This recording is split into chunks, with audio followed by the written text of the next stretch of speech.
The grand courthouse of Seattle loomed against the rain-soaked sky, its imposing marble columns casting long shadows across the steps where hundreds gathered in suspense. Inside, 12-year-old Marcus Chen stood trembling before the judge, his worn sneakers squeaking on the polished floor. No one expected what happened next, how this son of a struggling restaurant worker would bring one of tech's most powerful CEOs to his knees with just 4 words: "He paid me to lie." Rain drummed steadily against the windows of Golden Dragon Restaurant, where steam rose from massive woks and the clatter of dishes filled the cramped kitchen. In the back corner, Marcus Chen sat cross-legged on an old milk crate, methodically folding delivery menus while watching his father work the burning hot stove. The small family restaurant, wedged between a laundromat and a convenience store in Seattle's International District, had seen better days. The once bright red paint on the storefront had faded to a dull burgundy. Before we jump back in, tell us where you're tuning in from. And if this story touches you, make sure you're subscribed, because tomorrow, I've saved something extra special for you. And the Golden Dragon sign flickered intermittently in the gray afternoon light. "Marcus, delivery for Somerset Heights," his father called out, wiping sweat from his brow with a well-worn kitchen towel.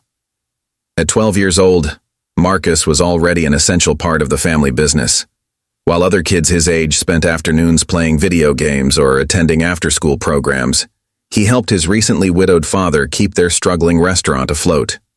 The rhythmic chopping of vegetables and sizzling of woks provided the soundtrack to their daily lives, a constant reminder of their endless work to survive. The kitchen's heat pressed against Marcus's skin as he made his way past the steel prep tables, dodging busy kitchen staff who had become like family over the years. Old Mrs. Liu, who had worked for them since before Marcus was born, gave him a concerned smile as she shaped dumplings with practiced hands. "Be careful out there, little one," she said in Mandarin, her fingers never stopping their skilled dance. "The weather is getting worse." Grabbing his beaten-up electric scooter, a hand-me-down from his cousin, Marcus carefully secured the hot paper bags in the delivery basket. The smell of his father's famous dumplings wafted up, making his stomach growl. They couldn't afford to eat their own food these days. Every dish needed to be sold. Even the staff meals had become simpler, usually consisting of plain rice and whatever vegetables were close to spoiling. "Be careful out there, son," his father said in Mandarin, the worry lines around his eyes deepening. The past 6 months had aged him considerably, transforming his once black hair into a salt and pepper mix. "The roads are slippery today." He paused, reaching into his pocket to pull out a few crumpled dollars. "Here, in case you need something warm to drink." Marcus shook his head, pushing the money back toward his father. "Keep it, Ba. I'll be fine. Somerset Heights tips well." He knew those few dollars could help with the electricity bill that sat unopened on their apartment counter. The reality was that they needed every penny. Since his mother's passing 6 months ago, the medical bills had piled up like autumn leaves threatening to bury them. The restaurant that had once been their pride and joy now felt like a weight around their necks, with loan payments and suppliers demanding money they didn't have. The bell above the restaurant door chimed as Marcus pushed his way outside, the contrast between the kitchen's warmth and the cold rain immediate and shocking. Seattle's streets glistened with precipitation, the afternoon traffic creating a symphony of splashing tires and humming engines. He zipped up his rain jacket, 2 sizes too small but they couldn't afford a new one, and adjusted the delivery bag one final time. Navigating through Seattle's steep hills, Marcus expertly dodged puddles and potholes, his shoes already soaked through despite his best efforts. His scooter's electric motor whined as it climbed towards Somerset Heights, a newly developed neighborhood of glass and steel mansions where tech executives lived in luxury while looking down on the city below. The contrast always struck him. How just a few miles separated his family's world of 14-hour workdays and counting quarters from this realm of infinity pools and private security patrols. At a red light, Marcus checked his phone, a cracked hand-me-down that could barely run delivery apps. The screen showed another payment reminder from the hospital. His father thought he didn't know about their financial troubles, but Marcus had seen the letters, heard the late-night phone calls, noticed how his father's hands shook when bills arrived. He'd even caught glimpses of the foreclosure warnings from the bank, threatening to take away both their restaurant and the small apartment above it where they lived. The light turned green, and Marcus accelerated, the warm food in his basket a reminder of his responsibility. He knew every shortcut, every back alley that could shave precious minutes off his delivery time. Time was money, and they needed both desperately. Other delivery drivers from bigger companies zoomed past him on newer scooters, their corporate branded bags a reminder of how the world was changing, leaving small family businesses like theirs struggling to compete. As he rounded the final corner into Somerset Heights, the setting sun painted the massive homes in shades of gold and amber. Security cameras tracked his movement, and perfectly manicured lawns stretched out like green carpets. This was where people like Robert Morrison lived, the CEO of Next Gen Robotics, whose net worth was more than Marcus's entire neighborhood combined. The mansions seemed to grow larger each month, as more tech companies moved their headquarters to Seattle, bringing waves of wealthy executives with them. Marcus had seen Morrison's face on magazine covers and tech blogs, always smiling, always promising that his robots would revolutionize the world. The latest next-gen billboard loomed over the International District, showing Morrison's confident smile and the slogan, "Building Tomorrow Today." But all Marcus could think about was how one of Morrison's luxury cars probably cost more than 5 years of his father's income. Pulling up to his delivery address, a modernist mansion with walls of glass and a 3-car garage larger than the Golden Dragon restaurant, Marcus couldn't help but wonder what it would be like to live in such a place. To not worry about bills, to not wear shoes with holes, to not watch your father age years and months from stress, to not have to choose between buying new school supplies or helping pay the restaurant's gas bill. Little did Marcus know, as he pressed the intercom button with his delivery, that his life was about to collide with Seattle's tech elite in a way that would shake the city's power structure to its core. In just a few days, he would stand in that courthouse facing down the most powerful people in the city, with a truth that burned in his chest like fire. But for now, he was just a boy with a delivery, trying to help his father keep their small piece of the American dream alive, one order at a time. The security guard at the Somerset Heights gate barely glanced at Marcus as he waved him through. Delivery drivers were as common as luxury cars in this neighborhood. As Marcus navigated his scooter up the winding private road, the first drops of heavy rain began to fall, forcing him to squint through the gathering dusk. The delivery was for 1422 Innovation Drive, one of the newer mansions perched near the summit. Marcus had just finished securing his scooter when movement at the neighboring property caught his eye. Through the ornate gates of 1420, he could see Robert Morrison himself, CEO of Next Gen Robotics, pacing on his vast driveway while engaged in what appeared to be a heated video call.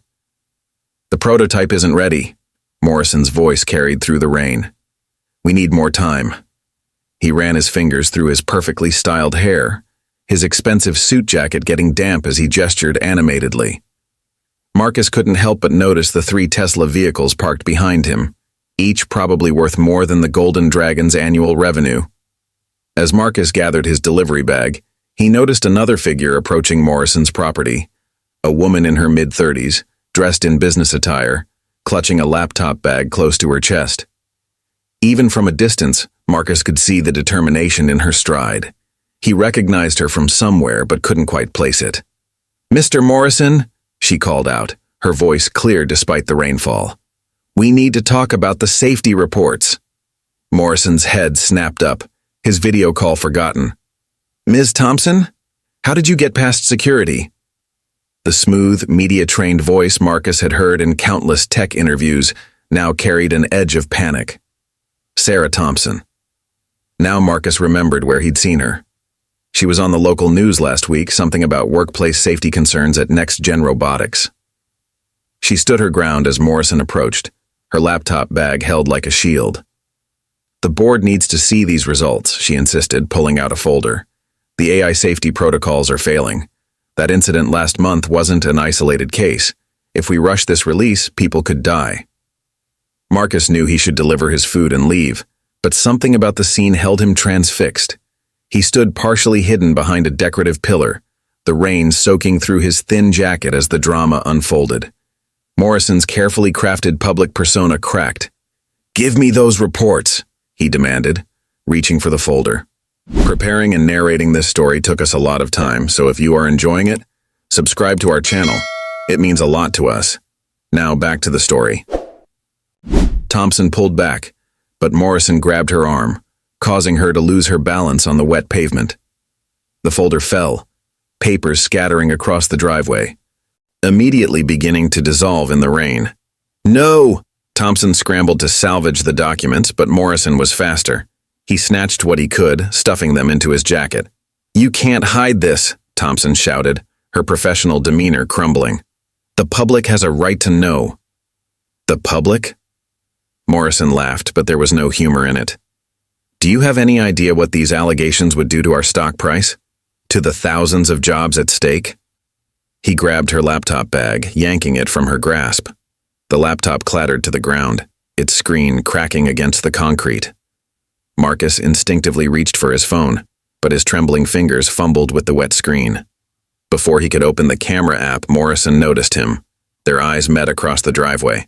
A 12-year-old delivery boy and a tech billionaire locked in a moment of mutual recognition. "You!" Morrison pointed, his voice sharp as breaking glass. "Stay right there." Marcus's heart pounded. The food delivery forgotten, he backed away slowly, but Morrison was already striding toward him, his expensive shoes splashing through puddles.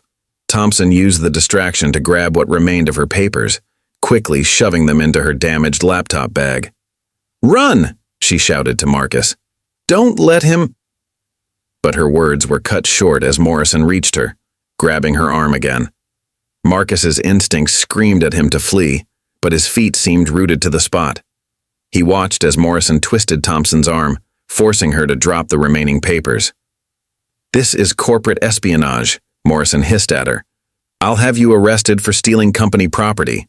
"It's not stealing when it's evidence of criminal negligence," Thompson shot back, wincing in pain. Morrison's next words chilled Marcus to the bone.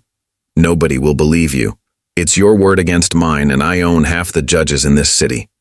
He turned to Marcus, his expression shifting to something almost paternal. "Son, you're delivering food, right? Come here. Let's talk about what you just saw." Thunder rumbled overhead as Marcus stood frozen, rain streaming down his face. Thompson caught his eye, silently pleading. The weight of the moment pressed down on him like a physical force. In his pocket, his phone felt heavy. He had managed to hit record just before Morrison noticed him, but would it matter against someone so powerful? I should go," Marcus managed to stammer, his voice barely audible over the rain. "The food's getting cold." "The food can wait," Morrison's tone was silk over steel. "This is more important. You're from the Golden Dragon, aren't you? In the International District?" His smile widened as Marcus's eyes betrayed recognition. "Your father's the owner?" "Times are tough for small businesses these days. Maybe we can help each other out." The implications were clear. Marcus thought of his father, of the unpaid bills, of the threats of foreclosure. He thought of how one word from someone like Morrison could either save or destroy their entire livelihood. Lightning flashed, illuminating the scene like a photograph. Morrison standing tall and imposing, Thompson clutching her damaged laptop, and Marcus, a boy with rain-soaked delivery food, caught between two worlds, about to learn how quickly life could change on a wealthy hill above Seattle.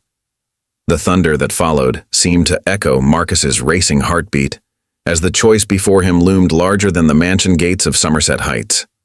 The rain intensified as Morrison approached Marcus, each step deliberate and measured. Behind him, Thompson struggled to her feet, clutching her damaged laptop like a lifeline. Morrison's expensive suit was now completely soaked, but he seemed unbothered, his focus entirely on the trembling delivery boy before him. "Let's get out of this rain." Morrison's voice had transformed, becoming warm and inviting. He gestured toward his 3-car garage, which was slowly opening with a soft mechanical hum. "Come on, son. You must be freezing." Marcus glanced at his scooter, then at Thompson, who shook her head almost imperceptibly. The food in his delivery bag was definitely cold by now, and his phone, still recording in his pocket, Felt like it weighed 1,000 pounds. I really should deliver this. Marcus started, but Morrison's hand was already on his shoulder, steering him toward the garage. The touch was gentle but firm, the kind of touch that suggested resistance wasn't an option. Ms. Thompson was just leaving.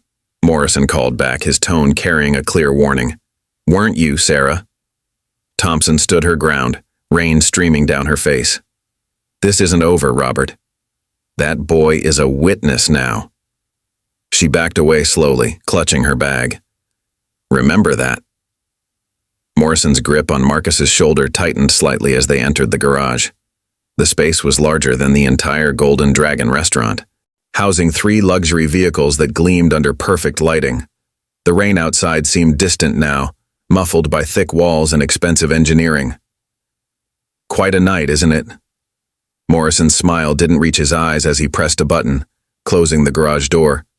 The sound of it shutting felt oddly final to Marcus. You know, I eat at your father's restaurant sometimes. Best dumplings in Seattle. Marcus remained silent, water dripping from his clothes onto the pristine concrete floor. His heart was racing so fast he thought it might burst from his chest. Your father, Ming Chen, Morrison continued, walking over to a sleek cabinet. Hard-working man, immigrant success story. But times are tough, aren't they? He opened the cabinet, revealing a mini fridge. Water? Or maybe something warmer? You look cold. No, thank you, Marcus managed to say, his voice barely a whisper. Morrison pulled out a bottle of water anyway, condensation beating on its surface. I know about the medical bills, Marcus. Your mother's treatment wasn't cheap, was it? And now the bank's threatening foreclosure. Marcus's head snapped up. How did he know all this? I make it my business to know things, Morrison answered the unspoken question. He leaned against one of his cars, a midnight blue Tesla Model S. Just like I know your father's behind on his property taxes. One phone call from the right person could make all those problems disappear. The implication hung in the air like smoke. Marcus clutched his delivery bag tighter, the now cold food inside forgotten. Or, Morrison continued, his voice hardening slightly. One word from the wrong person could make things much, much worse. Small restaurants have so many regulations to follow. Health codes, safety requirements, employment laws. It would be a shame if someone started looking too closely. Thunder rumbled outside, but it felt distant now, like it was happening in another world. Morrison walked to a wall-mounted safe, entering a code with manicured fingers. What you saw tonight was a disgruntled ex-employee trying to steal company secrets, he said, opening the safe. That's all. A sad but simple story. If anyone asks, the police, the media, anyone, that's what you'll say. In return, he pulled out a thick envelope. Its contents obvious even before he opened it. $20,000 cash. Enough to cover your father's immediate debts. And there's more where that came from. Marcus stared at the envelope, his mind racing. $20,000. It could save the restaurant, save their home. His father wouldn't have to work 16-hour days anymore. I don't... Marcus stammered, but Morrison pressed on. Think about your father, Marcus. All those nights he spends worrying about bills, about losing everything he's worked for. You could end that worry tonight. He held out the envelope. All you have to do is tell a simple story. Ms. Thompson was angry, stealing documents. That's all you saw. That's all anyone needs to know. Marcus's phone felt heavy in his pocket, still recording. The truth was there, captured in digital memory. But would it matter against someone like Morrison? Against his money, his lawyers, his power? Or, Morrison's voice took on an edge of steel, you could make things very difficult for your family. Foreclosure would be just the beginning. Your father would never work in this city again. No bank would give him a loan. No landlord would rent to him. Is that what you want? The garage suddenly felt smaller, the luxury cars surrounding them like silent witnesses to this moment of moral crisis. Marcus thought of his father's tired eyes, of the unpaid bills piling up on their kitchen table, of the foreclosure notices. I'll need your answer now, Marcus. Morrison held the envelope closer. $20,000 to simply tell the truth. My truth. A small price for me, but it could change your family's life. What do you say? Outside, the storm continued to rage, but inside the garage, time seemed to stand still as Marcus stared at the envelope. The choice before him felt impossible. His family's security or his integrity. The weight of adult decisions pressed down on 12-year-old shoulders. Morrison waited, patient as a spider. The envelope extended like bait in a trap. The garage lights gleamed off his perfect teeth, his carefully styled hair, his expensive watch. All symbols of a power that could either save or destroy Marcus's world with equal ease. In his pocket, the phone continued to record, capturing every word of this moment when childhood innocence collided with adult corruption, high above the rain-soaked streets of Seattle. Marcus's trembling fingers closed around the envelope, the paper smooth and expensive against his rain-dampened skin. The garage's perfect lighting seemed to make the money glow, $20,000 that could solve so many problems, yet the weight of it felt like chains around his wrist. Good choice. Morrison's smile widened as he guided Marcus to a sleek desk in the corner of the garage. Let's make this official, shall we? He pressed a button, and a hidden panel slid open, revealing a computer setup that looked more advanced than anything Marcus had ever seen. I don't understand, Marcus said, his voice barely audible. The envelope in his hands seemed to burn with possibility and shame. Morrison sat down, gesturing for Marcus to take the other chair. A verbal agreement is good, but in my experience, documentation is better. His fingers flew across the keyboard. Just a simple statement about what you saw, or rather, what you'll say you saw. The computer screen flickered to life, displaying a document already prepared. Marcus's heart sank as he realized Morrison had planned this all along. Had he been watching him, waiting for this moment? Ms. Sarah Thompson, former head of safety protocol at NextGen Robotics, was observed attempting to remove confidential company documents without authorization. Morrison read aloud as he typed. When confronted, she became aggressive and dropped her laptop, damaging it in the process. No physical altercation occurred. Each word felt like another brick in a wall of lies, but Marcus remained silent, the envelope clutched in his lap. Thunder rolled outside, closer now, as if nature itself was voicing its disapproval. Sign here, Morrison pointed to the bottom of the document. Digital signature, just type your name and the date. He paused, then added with calculated casualness. Of course, this document is confidential. Sharing its contents would constitute a breach of contract with significant penalties. Marcus's fingers hovered over the keyboard. In his pocket, his phone had stopped recording, the memory probably full. He thought of his father, of the restaurant, of all the dreams they might have to abandon if he didn't do this. Slowly, mechanically, he typed, Marcus Chen, January 26, 2025. Excellent. Morrison's approval felt like oil on water. He reached into his desk drawer and pulled out another envelope. Here's an additional $5,000. Consider it a signing bonus. Remember, Marcus, you've made the smart choice, the right choice for your family. $25,000. More money than Marcus had ever seen in his life. Enough to keep the bank away, to pay off urgent debts, to give his father a moment to breathe. If anyone asks, police, journalists, anyone, you'll stick to this version of events, Morrison continued, his voice taking on an instructional tone. Ms. Thompson was disgruntled, attempting to steal documents. Nothing more. You happened to be making a delivery and saw her behaving erratically. Simple, clean, easy to remember.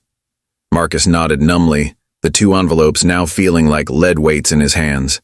Outside, the storm had intensified, rain hammering against the garage's roof like accusatory fingers.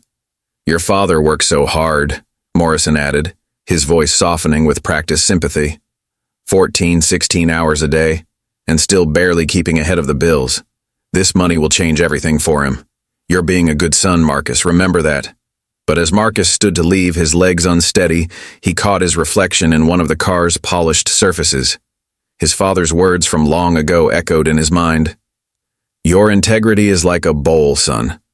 Once cracked, it can never be truly whole again. Morrison walked him to the garage door, pressing a button to open it. The storm outside seemed to have gotten worse, but Marcus barely noticed the rain now. His whole world had narrowed to the weight of the envelopes in his pocket and the heaviness in his heart. "One more thing," Morrison called as Marcus mounted his scooter. "I've taken the liberty of having my team prepare some documents for your father. Loan restructuring, tax assistance, that sort of thing. They'll be in touch tomorrow. Consider it part of our arrangement." Marcus kicked his scooter to life, its electric motor humming beneath him. As he rode down the winding road of Somerset Heights, the rain mixing with tears he hadn't realized were falling, he felt something fundamental shift inside him. The line between right and wrong, once so clear in his 12-year-old mind, had become blurred by the weight of adult compromises. The delivery food, long forgotten, had gone cold in its bag. Marcus knew he'd have to explain that to his father, just as he'd have to explain the sudden appearance of money to solve their problems. More lies, more compromises. The weight of it all pressed down on him like the storm clouds above. As he reached the bottom of the hill, Marcus pulled over beneath a streetlight, his hands shaking as he touched the envelopes in his pocket. The truth sat in his phone's memory, a digital conscience waiting to be heard, while $25,000 in cash offered a different kind of truth, one that could save his family. But at what cost? The rain continued to fall, washing away the evening's events from the pavement of Somerset Heights, but no amount of rain could wash away the choice Marcus had just made. Tomorrow, he would have to face his father with this money and the lies that came with it, each word another crack in that bowl of integrity his father had spoken of. Thunder rolled one final time as Marcus pointed his scooter toward home, leaving behind the mansions of Somerset Heights but carrying their shadows with him in his heart.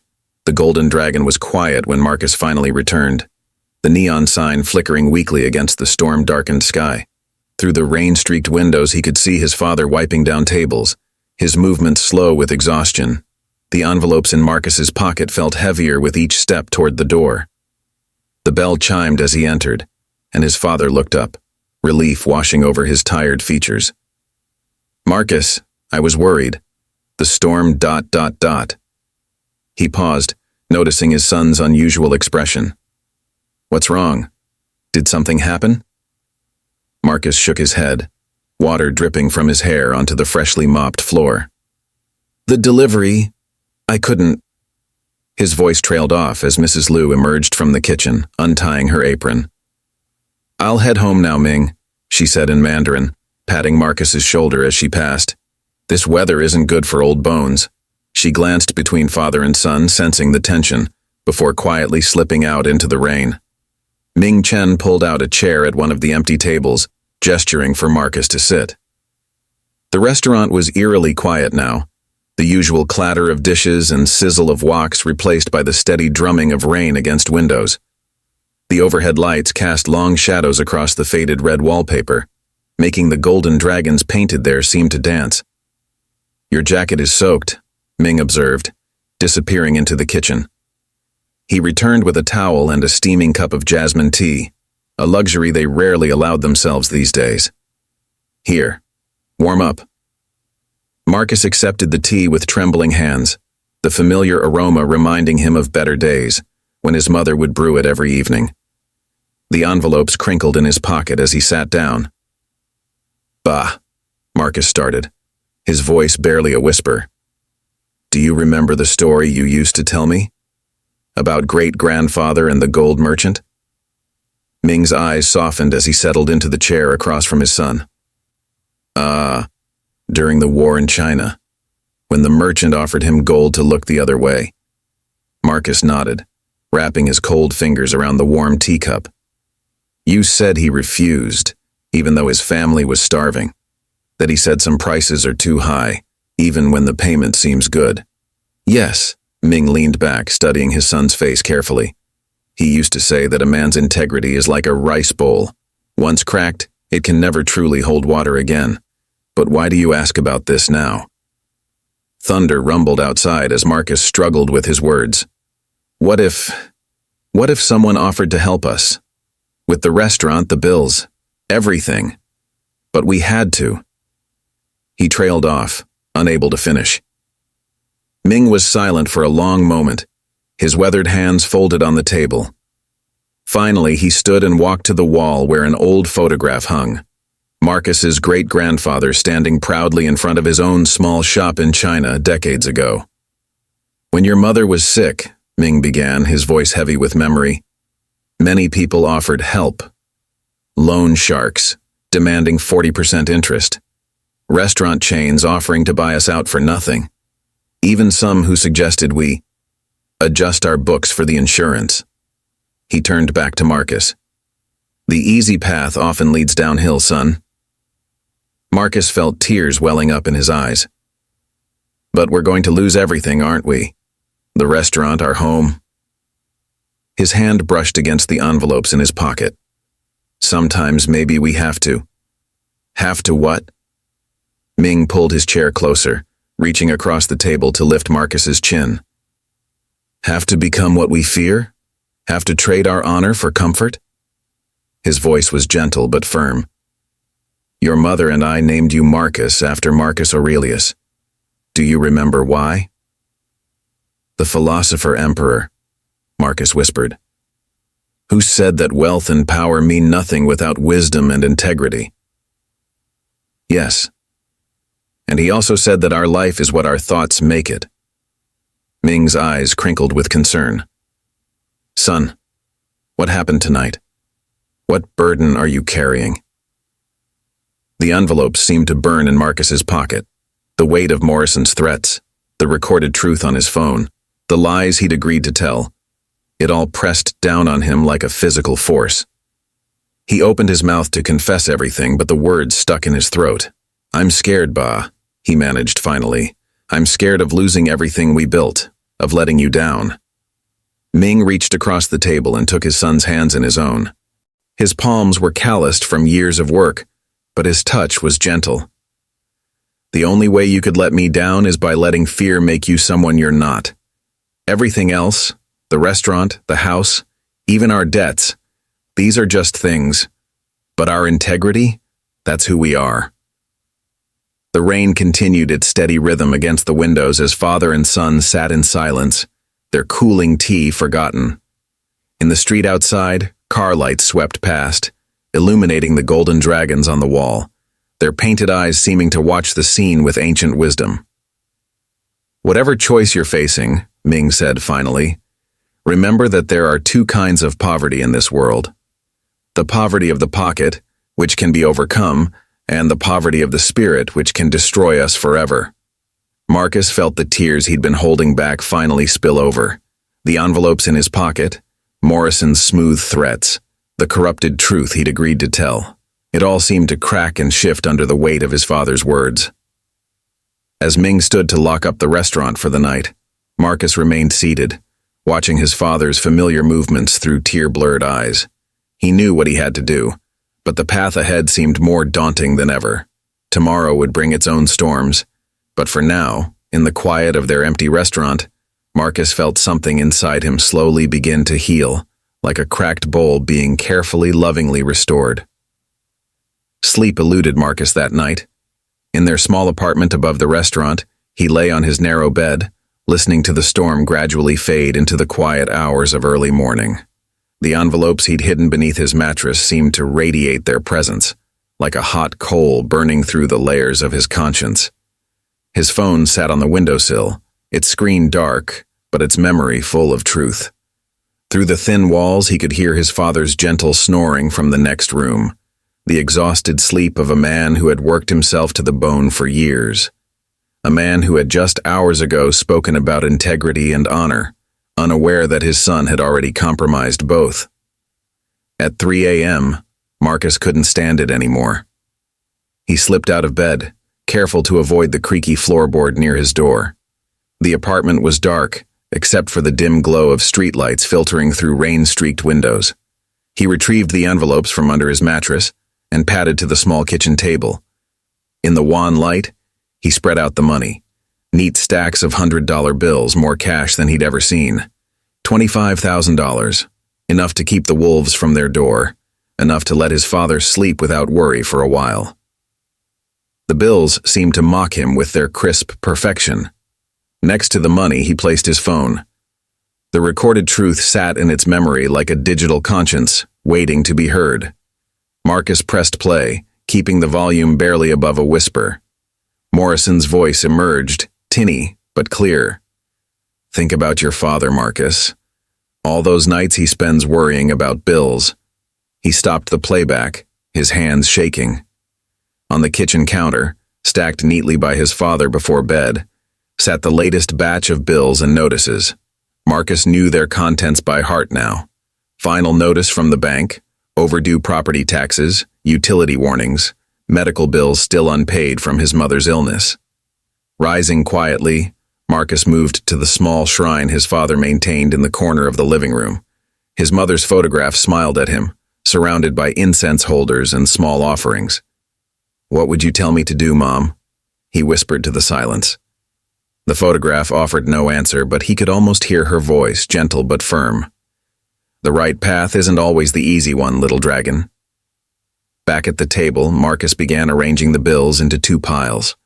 In one, he placed the most urgent notices, the ones that threatened immediate action.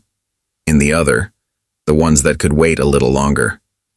The money from Morrison would cover them all, with enough left over to give them breathing room for months. But at what cost? He pulled out his school notebook and began to write, trying to organize his churning thoughts. If I keep the money and lie, save the restaurant, help Bob pay off bills, keep our home, but hurt Ms. Thompson. Let Morrison win lie to everyone become someone Bob wouldn't respect. The words stared back at him, black and white on lined paper, yet offering no clarity. Outside, a garbage truck rumbled past, its hydraulics hissing in the pre-dawn quiet. Soon the city would wake up, and with it the machinery of Morrison's power would begin to move. Marcus's phone buzzed softly, a text message. His heart jumped until he saw it was just from his friend Kevin. "You okay? You seemed weird at school yesterday." School. In all the chaos, he'd almost forgotten about his normal life. Today, he'd have to sit in class, pretend everything was normal, carry this weight while trying to focus on algebra and history. The thought made his stomach churn. He opened his phone's browser, fingers moving almost of their own accord, and typed, "Sarah Thompson, Next Gen Robotics." The results were telling. Articles about safety concerns at Next Gen's testing facilities, interviews where Thompson had raised alarms about rushed testing protocols, and most recently, her sudden resignation from the company. Another article caught his eye. Next Gen Robotics stock hits record high ahead of new product launch. The contrast made him feel sick. Morrison's wealth, his power, all built on what? Lies? Covered up accidents? How many other people had he silenced? The sky outside was beginning to lighten, the first gray hints of dawn seeping into the kitchen. Soon his father would wake up, start his morning routine, head down to begin prep work for another day at the restaurant. Another day of struggling to keep their dream alive. Marcus gathered the money with trembling hands, returned it to the envelopes. The weight of his choice pressed down on him like a physical force. On his notebook, he added one more line. What would great-grandfather do? He already knew the answer, but knowing and doing were different things. Morrison's threats echoed in his mind. Foreclosure, ruin, his father blacklisted from ever working in the city again. The power to destroy their lives with a single phone call. As the first rays of sun began to paint the kitchen walls, Marcus heard his father stirring in the next room. Soon he would emerge, ready to face another day with the quiet dignity that defined him. How could Marcus face him, knowing what he'd done? How could he not try to help him, knowing what he could do? The money and the phone sat on the table like two paths diverging. One paved with gold but leading into darkness, the other rocky and difficult but lit by truth. Marcus had already taken steps down the golden path, but was it too late to turn back? As his father's bedroom door creaked open, Marcus quickly gathered everything and retreated to his room, his heart pounding. Another day of decisions and consequences lay ahead, and he still didn't know which way to turn. The morning rush at Golden Dragon had just ended when Marcus noticed the news alert on his cracked phone screen. Next-Gen Robotics announces revolutionary AI launch. Stock soars. His hands trembled as he read further, seeing Morrison's smiling face below the headline, standing proudly in front of his company's headquarters. "In 2 weeks, we'll change the world," Morrison was quoted saying. "Our safety protocols are unprecedented. Next-Gen puts human security first." The words made Marcus's stomach turn. Through the restaurant's front window, he could see his father talking to their produce supplier, negotiating prices with the desperate energy of someone trying to keep a dream alive. The envelopes of money still sat hidden under Marcus's mattress upstairs, offering an easy solution that felt increasingly impossible to accept. His phone buzzed again, an unknown number. The text message made his blood run cold. "Marcus, it's Sarah Thompson. We need to talk. Meet me at Pioneer Square Library, Children's Section, 3 p.m. Come alone." Marcus glanced at the clock. 2:15 p.m. His father was busy with inventory, and he'd finished his deliveries for the lunch rush. He could make it, but should he? What if it was a trap set by Morrison? Another text followed. "I know you're scared, but there's more at stake than you know. Please." Marcus's hands shook as he approached his father. I need to go to the library for a school project." Ming looked up from his paperwork, worry lines creasing his forehead. "Now? We have the health inspector coming tomorrow. I need help cleaning." "I'll be quick," Marcus promised, guilt gnawing at his insides. Another lie to add to the growing pile. The ride to Pioneer Square was a blur of anxiety. Seattle's streets seemed different now. Every security camera a potential witness, every passing car possibly carrying Morrison's people. The library loomed ahead, its modern architecture a mix of glass and steel that reminded Marcus uncomfortably of Somerset Heights. The children's section was quiet at this hour, scattered with plush reading chairs and colorful displays. Sarah Thompson sat in a corner wearing sunglasses and a plain jacket, a far cry from her professional appearance at Morrison's house. Her laptop was repaired, Marcus noticed, though a crack still ran across its case. "Thank you for coming," she said softly as Marcus approached. "I wasn't sure you would." Marcus stayed standing, ready to run if needed. "How did you get my number?" "I used to work in tech, remember?" A sad smile crossed her face. "Finding a phone number is the easy part. What's hard is living with choices that hurt people." She opened her laptop, turning it so Marcus could see the screen. 3 months ago, a next-gen prototype malfunctioned during testing. 2 engineers were injured. Morrison covered it up. She clicked through more documents. Last month, another incident. The AI safety protocols failed exactly as I predicted. A cleaning worker lost his arm. Marcus felt sick. "Why are you showing me this?" "Because in 2 weeks, Morrison is launching these robots for public use. Hotels, hospitals, schools." Her voice cracked slightly. "Without proper safety protocols, people will die. Your recording of that night, it proves Morrison knows about the dangers and is choosing to hide them." Marcus's heart pounded. "How did you know I recorded?" "I saw you reach for your phone, and I know Morrison offered you money to stay quiet. I don't blame you for taking it." She leaned forward. "But you haven't turned the recording over to him yet, have you?" Marcus shook his head slowly. "Then there's still time to make things right." She pulled out a business card. "This is David Chen. No relation to you. He's an investigative reporter at the Seattle Times. With your recording and my documents, we can stop Morrison before the launch." Marcus stared at the card. "Morrison, he knows things about my family, about our restaurant. He said he'd destroy us." "He's counting on that fear," Thompson said gently. "It's how he controls people. But ask yourself, if someone gets hurt because these robots malfunction, could you live with knowing you could have prevented it?" The weight of the decision pressed down on Marcus like a physical force.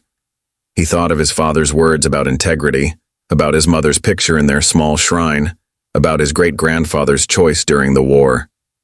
"I could give you both," he said suddenly. "The recording and Morrison's money. Use it to help my father." Thompson shook her head.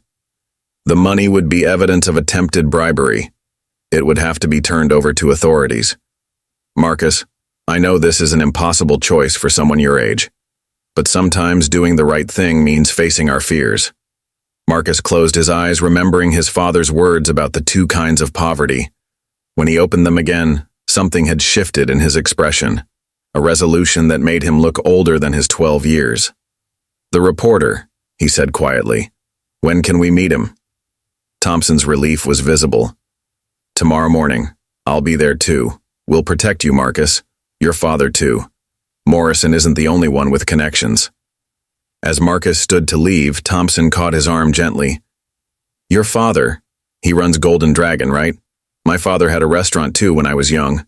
Lost it to a developer who didn't care who got hurt. That's why I became a safety inspector. Some fights are worth having. Outside the library, the afternoon sun broke through Seattle's clouds, casting long shadows across Pioneer Square. Marcus mounted his scooter, his decision sitting in his chest like a burning coal. He had chosen his path now, not the easy one paved with Morrison's money, but the harder road his father had always taught him to follow. Tomorrow would bring its own challenges, but for now, Marcus felt something he hadn't experienced since that rainy night at Somerset Heights. Hope. Small and fragile, but real. The cracked bowl of his integrity might yet be mended. The Seattle Times building stood like a sentinel in the morning fog, its windows reflecting the gray dawn. Marcus arrived early, the envelopes of Morrison's money heavy in his backpack, his phone containing the recording clutched tightly in his hand. He had left a note for his father. Gone to school early for study group. Another lie, but hopefully the last one. Sarah Thompson was already waiting in the lobby, along with a tall man Marcus assumed was David Chen. The reporter had kind eyes behind wire-rimmed glasses, but his handshake was firm and confident. Thank you for coming forward, Marcus, Chen said, leading them to a small conference room. I know this isn't easy. The room felt safer than Morrison's garage, but Marcus still found himself checking the corners, half expecting to see Morrison's security team bursting in. Thompson placed a reassuring hand on his shoulder. Before we begin, Chen said, setting up a digital recorder. You should know what happens next. This isn't just a story. It's potential evidence in a criminal investigation. Once we publish, things will move very quickly. Marcus swallowed hard. Morrison. He has people everywhere. He said he owns half the judges in the city. Chen's eyes narrowed. That's exactly the kind of thing we need on record. But first, show me what you have. With trembling fingers, Marcus pulled out his phone and played the recording. The sounds of that rainy night filled the conference room. Morrison's threats, Thompson's protests, the fatal moment when Marcus agreed to lie. Chen took rapid notes, his expression growing grimmer with each passing minute. And the money? Thompson asked gently. Marcus unzipped his backpack, placing both envelopes on the table. $25,000. He said it was just the beginning. Chen carefully photographed the envelopes and their contents. This is attempted witness tampering, bribery of a minor. Morrison's lawyers will fight hard, but with this evidence... The conference room door opened suddenly, making Marcus jump. A woman in a sharp suit entered, introducing herself as Patricia Wells, the paper's legal counsel. She sat down, spreading documents across the table. Marcus, we need to talk about protection, she said, her tone gentle but serious. Once this story breaks, Morrison will likely retaliate. We need to be prepared. My father, Marcus said quickly. He doesn't know any of this. The restaurant... We've already begun making arrangements, Chen assured him. The Times has a fund for protecting sources. We can help relocate you temporarily, provide security. Relocate? Marcus's voice cracked. Leave the restaurant? Thompson leaned forward. Just until the initial storm passes. Morrison's power comes from fear, Marcus. Once people see him for what he really is... The meeting continued for hours. Marcus watched as his recording was transferred to secure servers, as the money was cataloged and sealed in evidence bags, as plans were made for headlines that would shake Seattle's tech world to its core. "We'll need to move fast," Chen explained. "The robot launches in 2 weeks. Morrison's PR team will try to spin this, but with your recording and Sarah's documentation..." A knock at the door made everyone freeze. Chen's assistant entered, looking worried. "Mr. Chen? Robert Morrison is in the lobby. He's demanding to speak with you." The room erupted in controlled chaos. Wells quickly gathered the evidence into a secure briefcase. Thompson moved to stand between Marcus and the door. "He knows," Marcus whispered, panic rising in his throat. "How does he know?" Chen remained calm. "Because that's what people like Morrison do. They watch, they wait, they try to stay one step ahead. But not this time." He turned to his assistant. "Tell Mr. Morrison I'm in a meeting, and call security." Through the conference room's windows, Marcus could see movement in the lobby below. Morrison stood there in another perfect suit, flanked by men who looked more like bodyguards than lawyers. Even from 6 floors up, his presence felt like a physical threat. "Marcus," Wells said firmly, "listen carefully. From this moment on, you're under the paper's protection. Morrison can threaten, but he can't touch you. Not anymore." But Marcus wasn't listening. His phone had buzzed with a text message. "Your father's restaurant just had a surprise health inspection. Several violations found. Shame about that closure notice. Still time to make the right choice, Marcus." The phone clattered to the table as Marcus's hands began to shake. Thompson read the message and quickly showed it to Chen, who immediately pulled out his own phone. "I need that health inspector's name," he barked into it. "Now. And get me anyone at the health department who can't be bought." Marcus stood on shaky legs, moving to the window. Morrison was looking up now, somehow finding him despite the height and glass. Their eyes met across the distance, and Morrison's message was clear. This was just the beginning. "I should have known," Thompson said quietly. "This is exactly how he operates. Find the pressure point. Squeeze until something breaks." Wells was already drafting emergency injunctions, her fingers flying across her laptop. Chen had 3 phones going at once, calling in favors, trying to stop the machinery Morrison had set in motion. But all Marcus could think about was his father, probably right now watching health inspectors tear apart his life's work, not knowing why, not understanding that his own son had brought this storm to their door. "We need to move now," Chen announced, ending his calls. "Marcus, is there somewhere your father would go if he couldn't reach you? Somewhere safe?" Marcus nodded slowly, remembering the small temple where they used to pray with his mother. "Yes, but I need to tell him first. He needs to know why this is happening." The adults exchanged looks, then Wells nodded. "We'll take you. But Marcus, once this starts, there's no going back. Morrison will use everything he has." Marcus looked down at the lobby again. Morrison was leaving, but his presence lingered like a shadow. The choice that had seemed so clear in the library yesterday now carried a weight Marcus could barely comprehend. The next 48 hours unfolded like a nightmare. The health department's closure notice hung on Golden Dragon's front door like a death sentence, its official seal mocking years of Ming Chen's meticulous standards. Inside, the restaurant sat dark and empty, Zrenia chairs stacked on tables that had served generations of customers. Marcus and his father had taken refuge in a small hotel on the outskirts of Seattle, courtesy of the Times. Ming hadn't said a word during the drive there, his silence heavier than any anger could have been. Now he sat by the window staring at the rain, while Marcus's recording played on Chen's laptop. "The robots aren't safe," Thompson was explaining, her documents spread across the hotel room's small table. "Without proper protocols, they could malfunction in crowded spaces. Schools, hospitals, shopping centers." Ming held up his hand, stopping her. "My son," he said quietly. "My 12-year-old son has been carrying this alone?" His eyes found Marcus, who sat hunched on one of the beds, unable to meet his father's gaze. "He tried to protect you," Chen interjected from his position near the door. "Morrison exploited that." A sharp knock made everyone freeze. Chen checked the security feed on his phone, just room service, bringing more coffee. But the tension in the room didn't ease. Morrison's PR machine is already moving, Wells reported, scanning her tablet. Look at this. She turned the screen to show them a breaking news article. NextGen CEO denies safety concerns, cites disgruntled ex-employees' vendetta. Below it, another headline. Local restaurant closed for health violations has history of code issues. That's a lie, Marcus burst out. Our restaurant was always clean. Mom made sure. Morrison owns shares in 3 local news stations and has connections at 2 papers, Chen explained grimly. He's trying to control the narrative before we can publish.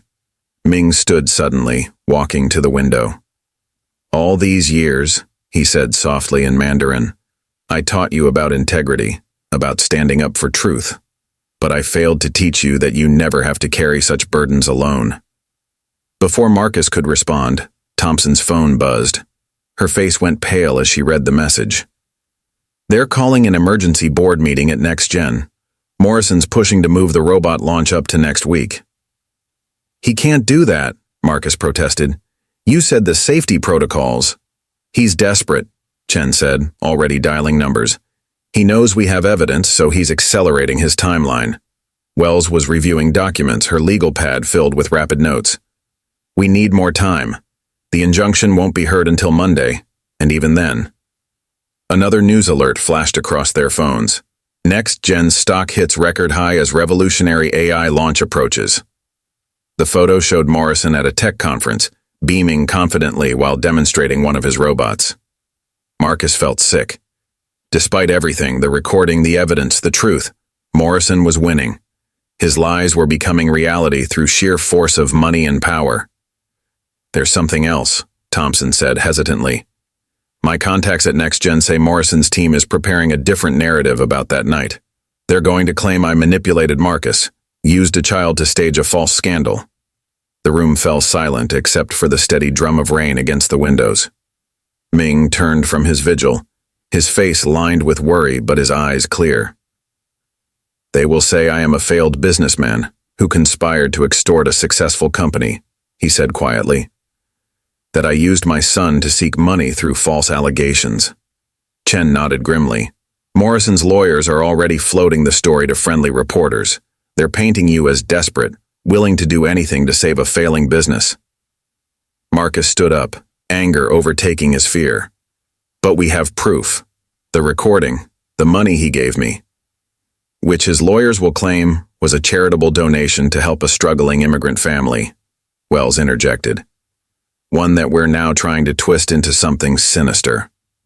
The hotel room felt smaller by the minute, its walls closing in like Morrison's lies. Outside, the Seattle skyline was dotted with NextGen billboards, each one promising a future built on innovation and trust. Ming walked to his son, placing both hands on his shoulders. In every story, he said softly, there is a moment when the lie seems stronger than the truth. When darkness appears to be winning over light. This is that moment, Marcus. Thompson's laptop chimed with more news alerts, local business groups withdrawing support from Golden Dragon, former customers giving interviews about concerns they'd always had about the restaurant, even Marcus's school principal expressing disappointment in a student's involvement in corporate disputes. Morrison isn't just attacking the story, Chen observed. He's trying to destroy your credibility, your community standing, everything you've built. Marcus watched as his father's life work was dismantled headline by headline, reputation by reputation. The truth sat in his phone and in Thompson's documents, but Morrison's lies were louder, more convincing, backed by the full force of money and power. Maybe, Marcus whispered, maybe we should just... No. Ming's voice was firm.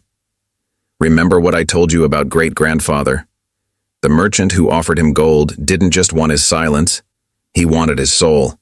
Some prices are too high even when losing seems certain. A text message lit up Marcus's phone. Last chance, kid. Walk away now. Tell the truth. My truth. And this all goes away. Your father's restaurant reopens tomorrow. Your life goes back to normal. Or ... Marcus looked around the hotel room at these people who had risked everything to help him.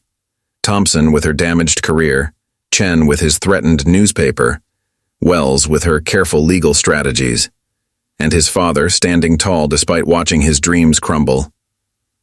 The truth seemed so small against Morrison's empire of lies. But maybe, Marcus realized, that's why it was worth fighting for.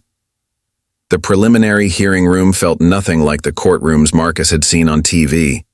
It was smaller, more cramped, with fluorescent lighting that cast harsh shadows across faces. Morrison sat with his legal team at one table, emanating confidence in a suit that probably cost more than a month's revenue at Golden Dragon. Thompson and Chen occupied another table, with Wells close behind them, surrounded by stacks of documents. Marcus sat between his father and a court-appointed child advocate, his hands trembling beneath the table. The judge, an older woman named Patricia Martinez, peered at him over reading glasses. "We're here today," she began, "to determine if there's sufficient evidence to delay next-gen robotics product launch pending further investigation. Marcus Chen, you've been called as a key witness. Do you understand what that means?" Marcus nodded, then remembered to speak aloud.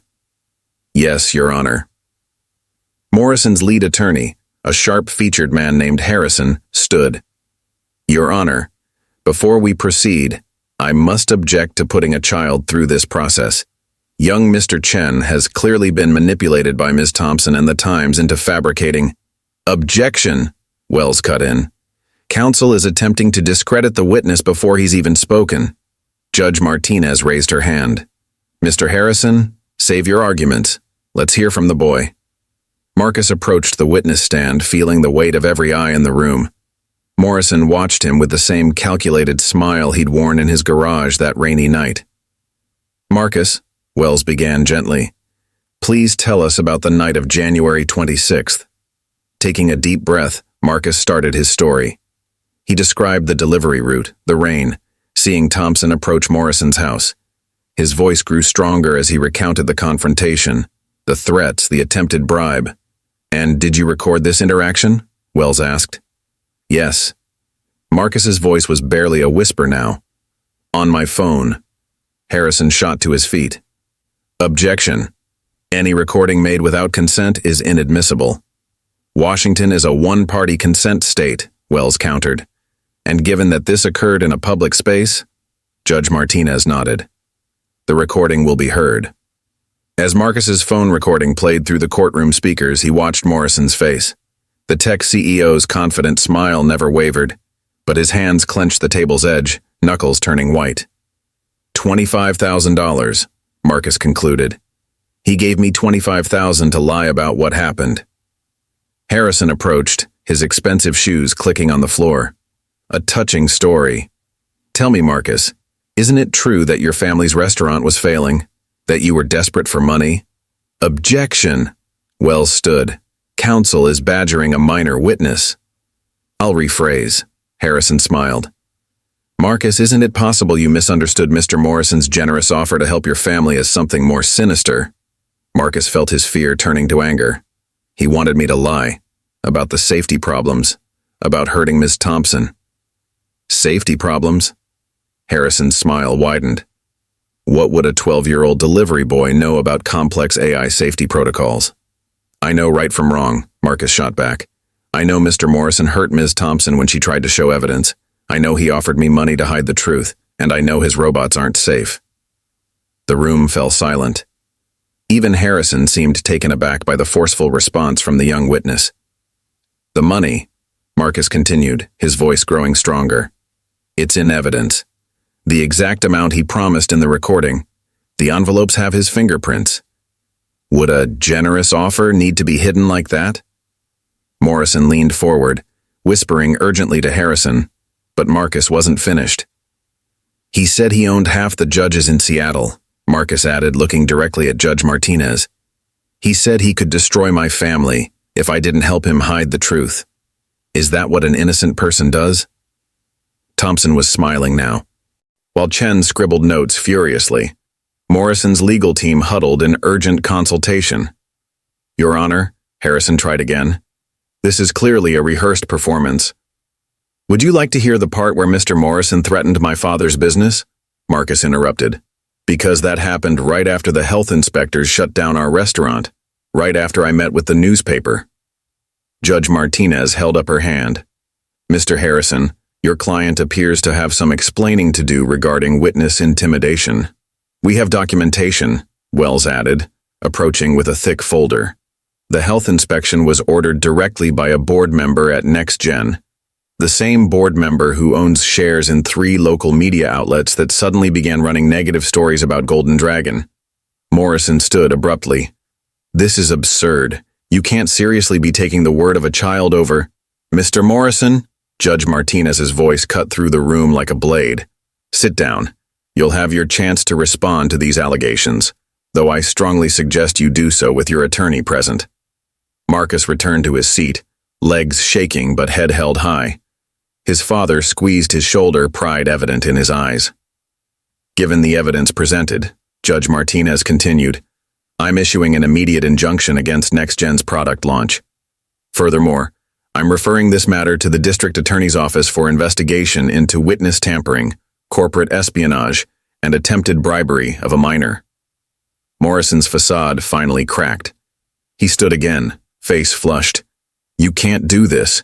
Do you have any idea what this will do to our stock price? To the jobs at stake? Mr. Morrison? The judge's gavel cracked like thunder.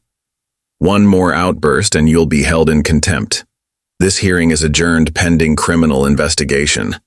As the room erupted in controlled chaos, Marcus caught Thompson's eye. She mouthed a silent thank you as reporters began filing out, phones already flying to spread the news. The truth had finally emerged, and not even Robert Morrison's money could push it back into the shadows. The scene outside the courthouse erupted into chaos the moment Marcus and his father emerged. Camera flashes exploded like lightning, reporters shouting questions over each other in a deafening roar. Chen and Wells flanked them protectively, while courthouse security struggled to maintain order. Marcus, how long had Morrison been threatening your family? Mr. Chen, what do you say to allegations that this was a planned extortion? Is it true NextGen's robots failed basic safety protocols? The questions came like waves, crashing against the small group as they made their way down the courthouse steps. Ming kept his arm firmly around his son's shoulders, neither of them responding to the media frenzy. Suddenly, the crowd parted as Morrison burst through the courthouse doors behind them, his legal team struggling to keep up. His perfectly composed facade had cracked, revealing the rage beneath. "This isn't over," he shouted, his voice carrying over the noise. "You think you can destroy years of innovation with lies? I'll bury you. I'll bury that restaurant so deep." Mr. Morrison, Harrison grabbed his client's arm, trying to pull him back. "Not here. Not now." But Morrison was beyond control. "You ungrateful little—" He lunged forward, pointing at Marcus. Security immediately intervened, holding the tech CEO back as cameras captured every moment of his meltdown. "And that," Chen muttered to Wells, "will be tomorrow's headline." They managed to reach the parking garage where Thompson was waiting with a car. As they pulled away, Marcus watched Morrison growing smaller in the rear window, still gesturing wildly as his lawyers attempted to control the damage. "It's starting," Thompson said, passing her tablet to Chen. The headlines were already rolling in. NextGen CEO accused of bribing child witness. Safety concerns, halt AI launch, whistleblower vindicated. Tech giants fall, Morrison's empire built on lies?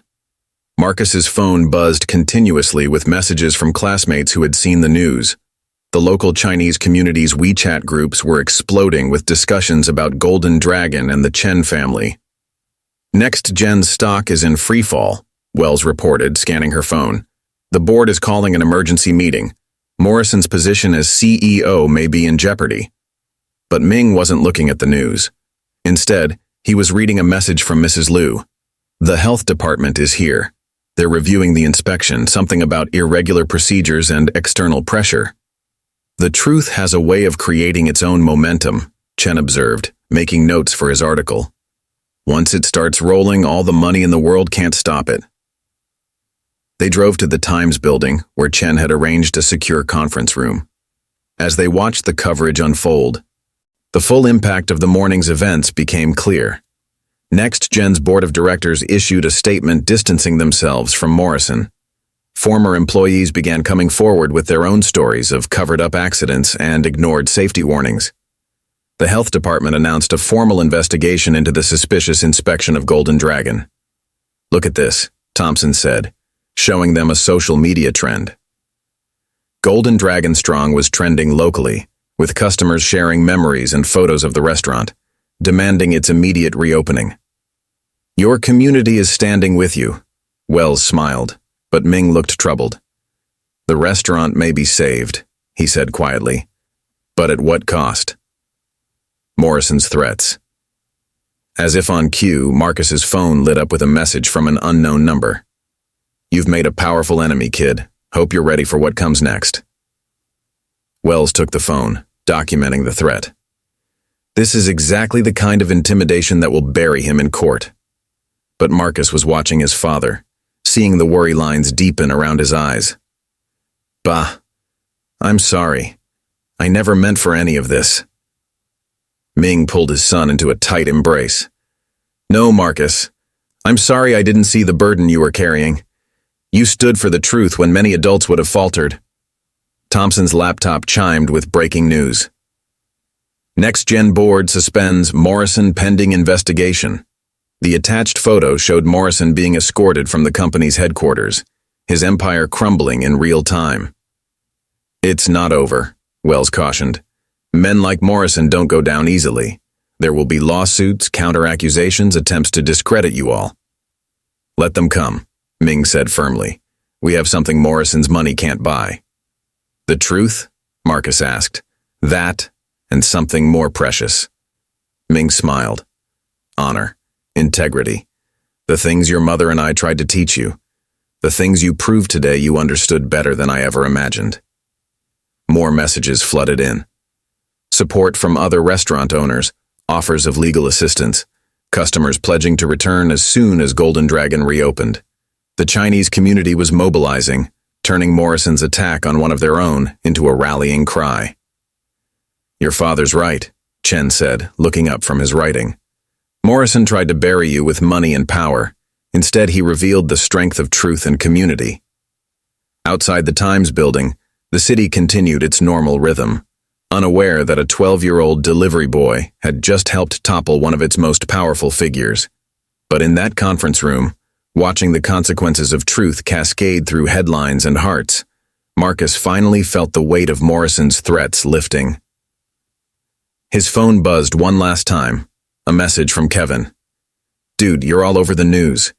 Hero delivery boy takes down evil tech CEO? That's straight out of a movie." Marcus smiled, remembering how different everything had felt just days ago, crushed under the weight of Morrison's bribe and threats.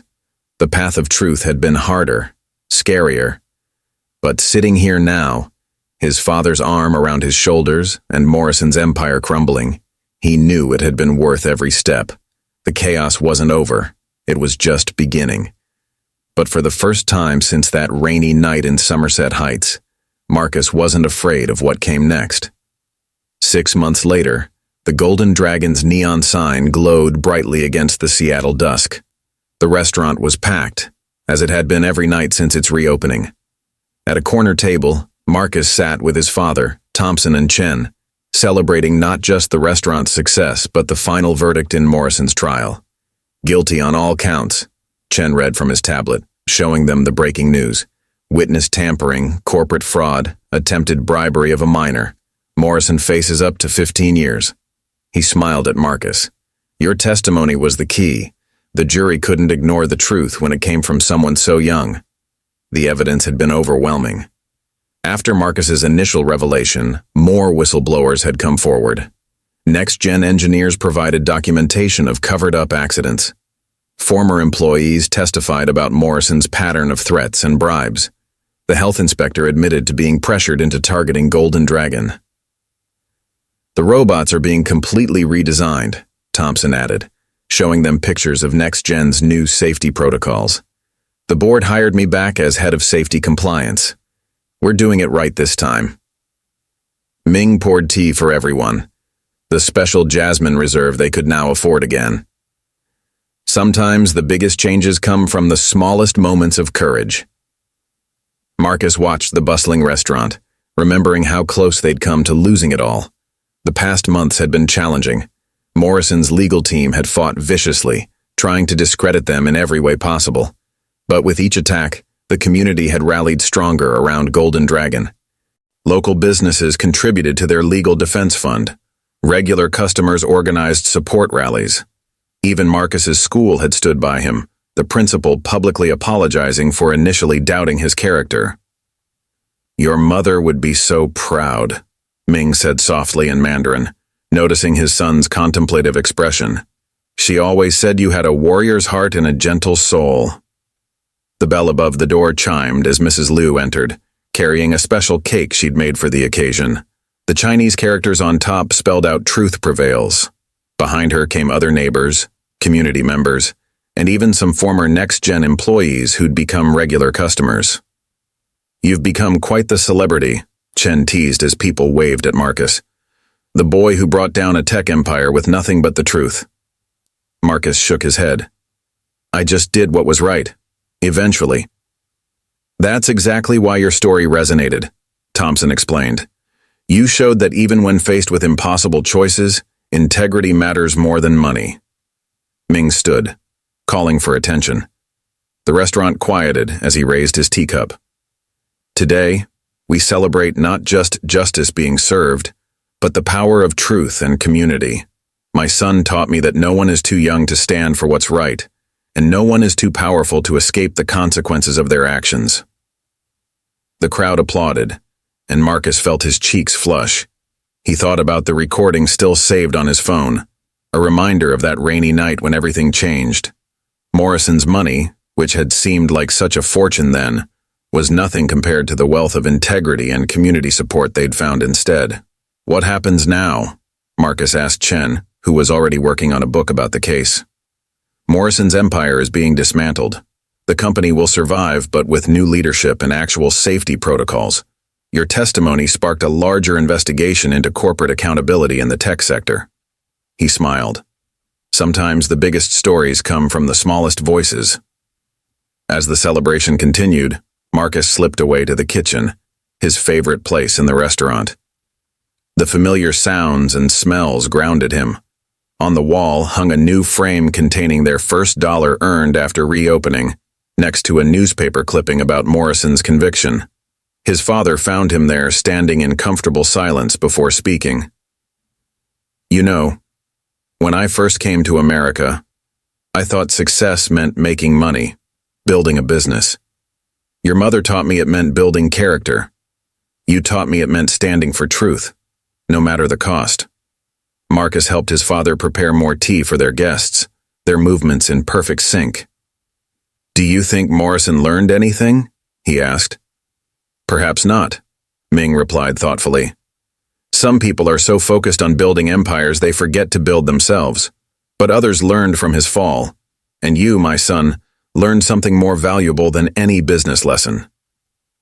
They returned to the dining room where the celebration was in full swing. The restaurant that Morrison had tried to destroy had become stronger, a symbol of resistance against corporate bullying and the power of community solidarity.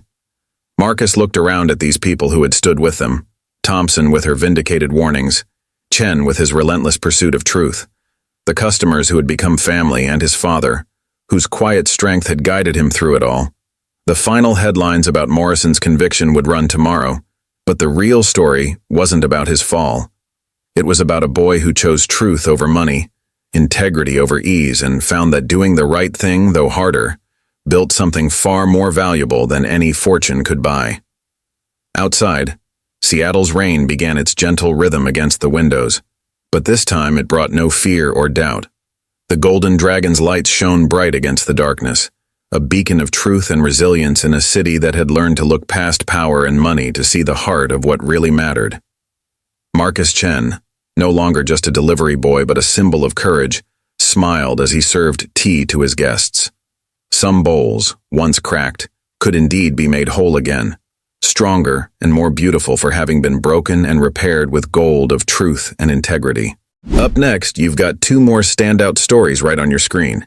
If this one hit the mark, you won't want to pass these up. Just click and check them out. And don't forget to subscribe and turn on the notification bell so you don't miss any upload from us.